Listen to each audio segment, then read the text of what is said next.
Welcome to Sinister Heroes. I'm your host, Danny Iniquitous. Thank you for tuning in. Today's episode, we are going to talk about the Circle of Wildfire Druid. This comes to us as a request from one of our friends in the comment section. Your name is here because I don't know how to say it correctly. If you like what we do here, please like, share, subscribe. We'd love to hear from you guys. This is how this video came to be. Before we get into the video, I just want to say that we have boxes in the back. We're going to be moving pretty soon. Just try to not to be distracted. Without further ado, let's jump into the Circle of Wildfire Druid.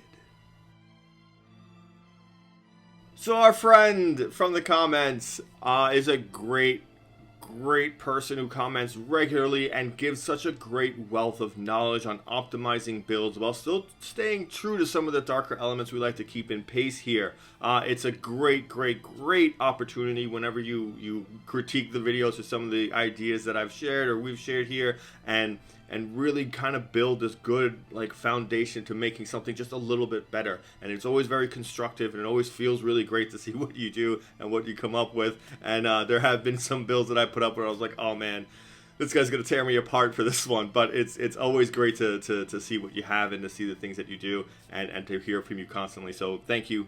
I hope I do you justice here. The Wildfire Druid comes to us from Tashas' Cauldron of Everything, which is an awesome book. You should have definitely picked it up or at least stolen a copy by now. It is a great concept. It is based around the idea of destroying something so you can make something better.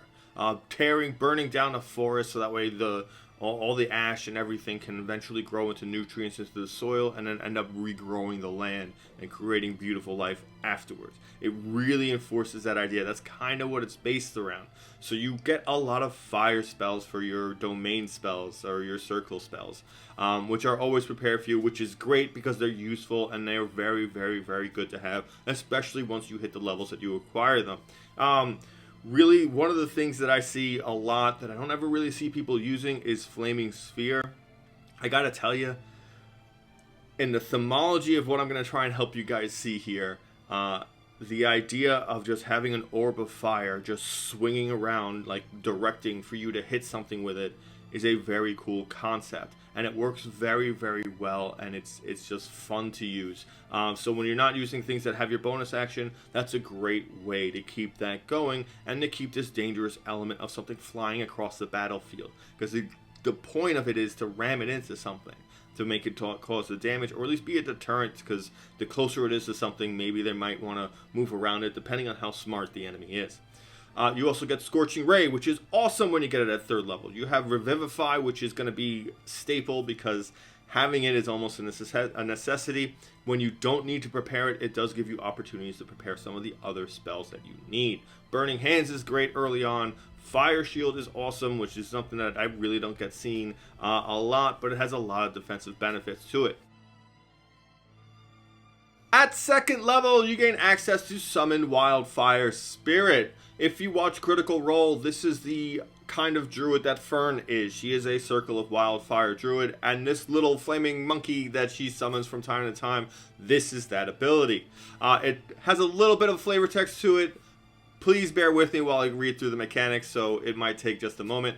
At 2nd level, you can summon the Primal Spirit bound to your soul. As an action, you can expend one use of your Wild Shape feature to summon your Wildfire Spirit, rather than assuming a beast's form. The spirit appears in an unoccupied space of your choice that you can see within 30 feet. Each creature within 10 feet of the spirit, other than you, when it appears, must make a dexterity saving throw against your spell save DC or take 2d6 fire damage. The spirit is friendly to you and your companions and obeys your commands. The creature has stat blocks, which I'm not going to go over. You just kind of have to read through it, and I'll mention one of the abilities and what you've seen maybe in Critical Role. You determine the spirit's appearance, which is awesome. Some spirits take the form of a humanoid figure made of gnarled branches covered in flames, while other looks like beasts wreathed in flame. In combat, the spirit shares your initiative count, but it takes its turn immediately after yours. The only action it can take on its turn is the dodge action, unless you use a bonus action to command it to take another action. The action can be one of its stat blocks or some other action. If you are incapacitated, the spirit takes any action of its choice, not just dodge. The spirit lasts for 1 hour or until it's reduced to 0 HP, or until you use the summoned spirit again. You can only have one ever up at a time. Now, it gets 2 abilities. What's important is the first one is a ranged attack. You use your spell attack modifier. It has a range of 60 feet, and the damage is 1d6 plus your proficiency bonus in fire damage. Early on, not that big of a damage. Understand that this is not really supposed to be an attacking entity. And the reason why is because of fairy teleportation. This is the other ability it gets. The spirit and each willing creature of your choice within 5 feet of it teleport 15 feet to unoccupied spaces you can see. Each creature within 5 feet of the space that the spirit left must succeed on a dexterity saving throw against your spell save DC or take 1d6 plus your proficiency bonus in fire damage. This is kind of why you really want this ability. It can manipulate a little bit of positioning, which is great in case you need to get someone out of a fight or someone's going down and they can't escape from the amount of enemies around. Throw this up in an area that just gets them and you could do some damage to the enemies around them. Works out perfectly. It's a strategic thing. You can bounce around a little bit with this. It does have its own movement, so you can move around the field and do things like that. The range attack bonus is great. It's just an extra d6 plus whatever your proficiency bonus is. Added damage is fun, but if you're just looking at this just particularly for that point, you're kind of missing the great opportunity. You got to be a little smart with this ability. You're summoning it, you're throwing it into a fight, and then you can drop additional damage just from it being summoned. That's going to be your biggest damage point, but what's important is when you do use that, it is your bonus, it is your action to use that. You can still use your bonus action to fey teleport and then move the thing away afterward on its turn. It's kind of like you got to really, really be smart and kind of plan a few moves ahead. You got to be a little bit tactical about this. The cool thing about this is because it's a fire spirit, you can create this great dark character simply from this one ability and some of the other fire abilities you get. The easiest way is to imagine a tiefling. Granted, yeah, charisma, if you're not using Natasha's rule, it doesn't help you as a druid. But understand, you're almost born of fire. And you have this like nasty superstition behind you. And then all of a sudden you roll up, you're dealing fire damage. You can pull the flame saber as one of your spells to do your major damage attacks. You can use medium armor depending on if your DMs are cool with you using metal, which I don't understand why it's a thing, but you get shields, so you can buff yourself up a little bit. You know, you can have this incredible fire instinct to you and really play it up. And now this thing that you're summoning, it works if it looks like a humanoid tied in chains or like vines that are like constricting it, and it's on fire, like it's being punished. And it has that just like that instant like oh, that's not a druid that I expected to see. And you can really lean into that and really make this like this fire spirit just a real dark part of wherever you came from or whatever the 9 hells you came from, and really build that world. At 6th level, you gain access to Enhanced Bond. The bond with your Wildfire Spirit enhances your destructive and restorative spells. Whenever you cast a spell that deals fire damage or restores hit points while your Wildfire Spirit is summoned, roll a d8 and you gain a bonus equal to the numbers rolled to the damage or healing of the spell. In addition, when you cast the spell with the range of other than self, the spell can originate from your Wildfire Spirit. So that works a little bit like the Find Familiar spell, which is a great little bonus in case you needed to be within range of certain things, or for things really to work out where you're not in danger, or heal someone or something like that, depending on if you take healing spells. Understand what this really, really does. It is an added bonus to no matter what spell you're dropping. So at 6th level, you have spell slots to use or to burn. So Feel free to drop your spirit first and then start casting these spells afterwards. Again, I really love the idea of this flaming spirit being a trapped humanoid that's burning and screaming, and you standing there next to it with a shield and a flame saber and just wailing on whatever is around you, and then using it to manipulate you around, you know, to transport you in and out of combat, to teleport you around and shifting you around. And it feels cool that you can increase the damage you do just by having it out, because there's not a lot of things that up your spell damage. It's basically everything you're casting is now a level higher than what it was before. It's a great way to up the damage. It also doesn't deter from cantrips, because cantrips are spells. It does not mean it needs to have a spell level to get this bonus. So any cantrip you might be using that has fire added to it, it's an easy way to up that damage at range if you need it. It's a great way to work things out. It's just an overall good buff for you to have. At 10th level, you gain access to Cauterizing Flames. You gain the ability to turn death into magical flames that can heal or incinerate. When a small or larger creature dies within 30 feet of you or your Wildfire Spirit, a harmless spectral flame springs forth from the dead creature's space and flickers there for a minute. When a creature you can see enters that space, you can use your reaction to extinguish the spectral flame there and either heal the creature or deal fire damage to it. The healing or damage is 2d10 plus your wisdom modifier. You can use this reaction a number of times equal to your proficiency bonus, and you regain all expended uses when you finish a long rest. It is the only thing in the world that I've seen that lets you set up landmines. This fire just erupts. You're using it is what chooses to consume the proficiency bonuses, or the amount of times you can use it. So these fires will just continuously spring up. They're always going to be around as long as they're within that perfect range. So if you happen to slow something down and pepper some smaller minions and something big walks through you, just keep hitting it. Just keep every chance you get, put in get it and pop it. Because you can only take one reaction per turn, so every opportunity you get to throw this on something that's coming towards you is very valuable. It is part of this great themology of just like fire being so important to who you are and what you do, and just you can build this great meaningless to life because it has to end for you to do what you want, for you to fulfill this goal of creating. Yeah, you can have that down and just let your friends walk through all of the bodies and then just go and just heal up a little bit after a time. A minute goes by pretty quick outside of combat, but you can get people to walk through and add up a couple of heals real quick and save yourself some spell slots so that way you're better healed up for the next fight. Or you can use them as landmines.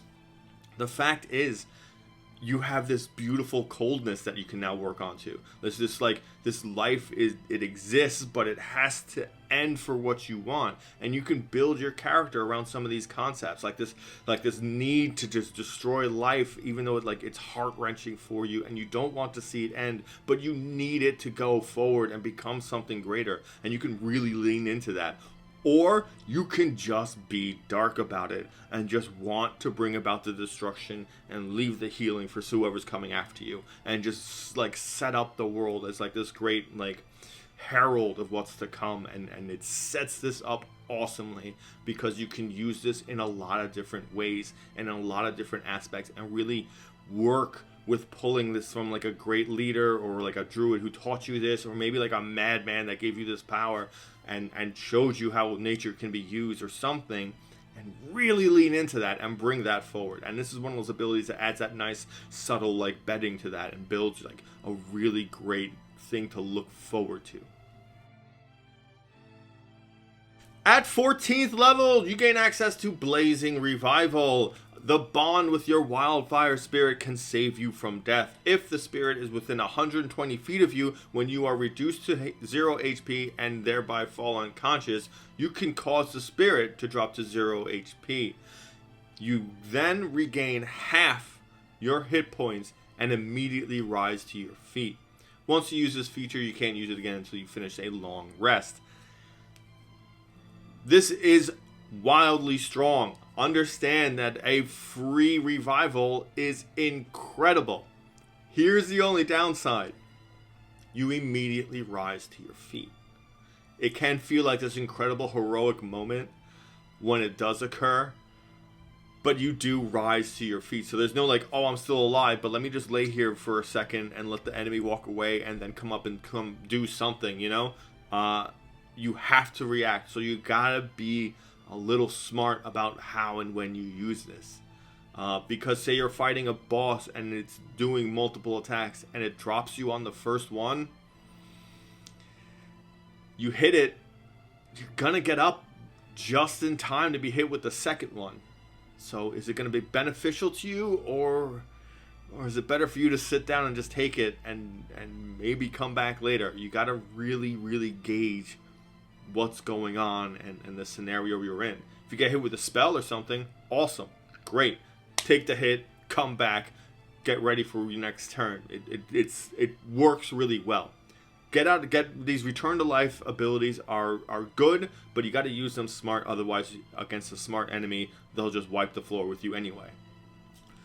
Very cool, very thematic. It really wish it had something like fire around it, that like it even if it didn't cause you to like do damage or something, maybe it lifted you or something, or caused you to rise 10 feet and float until your next turn where you descend. Like something like that I thought would have been really great, just because it would feel that dramaticness to it.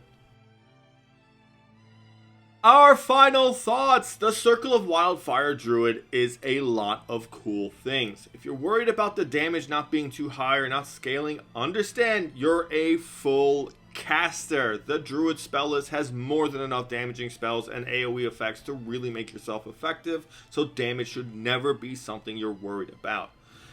The Druid can be surprisingly tanky. It can wear medium armor and it can don a shield, so you can have access to jumping in and out of melee from time to time.